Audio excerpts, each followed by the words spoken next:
وہ تو definitely taunt ہے، کیونکہ وہ اب میدان مارنے کے لیے دوبارہ ایک دوسرے کو آپ ہم سب سوچتے تھے کہ یہ پی ڈی ایم جماعتیں جو ہیں یہ اب تو کٹھی ہیں، تو یہ جب الیکشن میں جائیں گی تو یہ کیا کریں گی، کس منہ سے جائیں گی.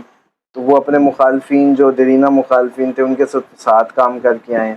تو اب ڈیفینیٹلی یہ انہوں نے سینگ اور اس طریقے کا ماحول دکھانا ہے جیسے کہ ہماری تو کوئی وہی پرانی سیاست دکھائیں گے، وہی روایتی، وہی ساری انہوں نے وہ دکھانے ہیں. ورنہ ان سب کو کیوں نہیں پتا جب مل کے سارا کچھ ہوا ہے، مل کے سب کچھ ہوا. یہ کوئی ایک بار کے ڈسے ہوئے تو نہیں ہے، بار بار کے ڈسے ہوئے. تو اب یہ تو نہ کہیں کہ اس دفعہ ان کو نہیں پتا تھا، یہ بچے نہیں ہیں. میرا آخری کوشچن آپ سے یہ ہے کہ عمران خان صاحب اس الیکشن میں وزیر اعظم بن سکتے؟ دیکھیں، اگر تو یہ جو اکتوبر اوور ہوتا ہے اور اکتوبر کے بعد خان صاحب کس حالت میں ہے، یہ اکتوبر اوور ہونے کے بعد، اس کے بعد کوئی پریڈکشن ہو سکتی ہے. اس سے پہلے یہ لوگ سارے کہتے ہیں جی دوبارہ بھی بنیں گے، یوں بنیں گے. میں اس کا قائل نہیں ہوں. اس کی ہاں یہ بات ضرور ہے کہ برتھ چارٹ میں ایک کیپیسٹی ہے ان کی دوبارہ پہنچنے کی. جب ایک دفعہ پہنچ گئے آپ ایک پہاڑی پہ تو آپ دوبارہ کیوں نہیں پہنچ سکتے، آپ پہنچ سکتے ہیں. اس کا مطلب اہلیت ہے. جو برتھ چارٹ ہے وہ سپورٹ کرتا ہے. حالات کیا بنتے ہیں وہ نہیں پتا. حالات کو پریڈکٹ کرنے کے لیے ضروری ہے کہ یہ سروائیول جو ان کا ہے اکتوبر کا، وہ پہلے دیکھا جائے کہ عمران خان سروائیو کر رہے ہیں. مثال کے طور پہ ابھی ہم کہہ دیتے ہیں اگلے مہینوں آنے والوں کو خان صاحب کے اس پہ آسرے پہ برتھ چارٹ کے خان صاحب ہی نہ ہو تو پھر مطلب ہم کیا کریں. خان صاحب فلائی کر رہے ہیں یا اللہ معاف کرے زندگی موت بھی اللہ کے ہاتھ میں، تو پھر کدھر رہے گی پریڈکشن. لوگ تو کہیں گے کہ آپ نے تو کہا تھا جی وزیر اعظم سائن تو ہو گئے. تو اس لیے بات یہ ہے کہ پہلے بات یہ الیکشن ہو رہے ہیں. جب الیکشن ابھی تک ڈاواڈول ہیں تو پھر آپ باقی ساری باتیں کیسے کر، مطلب کون بنے گا، مطلب میدان ٹیمیں میدان میں نہیں اتری. تو ہاں اگر میری ذاتی اسیسمنٹ یہ ہے کہ اگر الیکشن اپریل 2024 میں ہوا، خان صاحب ہوئے، میدان میں ہوئے، تو پھر یہ میدان جو ہے پی ٹی آئی مار لے گی. اچھا میدان مار لے گی اگر 2024 اپریل میں اپریل سے پہلے ہو گئے تو پھر نہیں، پھر یہ نہیں پھر میں نہیں کچھ بتا سکتا. مطلب میں تو اپریل کی آپ کو نظر آ رہی ہے؟ ہاں اگر اپریل میں ہوتے ہیں تو خان صاحب بہت اچھی مطلب اس پہ پوزیشن میں ہوں گے. اچھا ایک بات بتائیں، ہماری نہ تو کوئی خفیہ سورسز ہے نہ کچھ ہے، ہم نے صرف پلانٹس بھی پریڈکٹ کرنا ہے. تو ہم تو پلانٹ کے جو امپیکٹس ہیں انہیں کو ریڈ کر کے بتا سکتے ہیں. تو وہ عمران خان کا ٹائم جو ہے اچھا شروع ہونا 2024 اپریل سے. تو اس سے پہلے اگر ہوتے ہیں تو ڈیفینیٹلی اتنا رزلٹ نہیں آنا ان کو. ٹھیک ہے ویورز، محمد اسامہ علی صاحب سے میں نے آج بہت امپورٹنٹ پریڈکشن لی عمران خان صاحب کے سیاسی مستقبل کے حوالے سے، باقی سیاسی جماعتوں کے الیکشنز کے حوالے سے. اور اسامہ صاحب سے ایک میں نے بہت امپورٹنٹ اینڈ میں کوشچن پوچھا کہ عمران خان صاحب آپ کو وزیر اعظم بنتے نظر آ رہے ہیں، تو انہوں نے کہا کہ یہ بہت ارلی ابھی پریڈکشن کرنا، لیکن اگر الیکشن اپریل 2024 میں ہوئے اور عمران خان صاحب موجود ہوئے اور کنٹیسٹ کیا انہوں نے، تو پھر ضرور عمران خان صاحب کے چانسز ہیں دوبارہ وزیر اعظم بننے کے. مجھے اور اسامہ علی صاحب کو دیجیے اجازت، نیکسٹ ویڈیو میں دوبارہ ملاقات ہوگی. اللہ حافظ.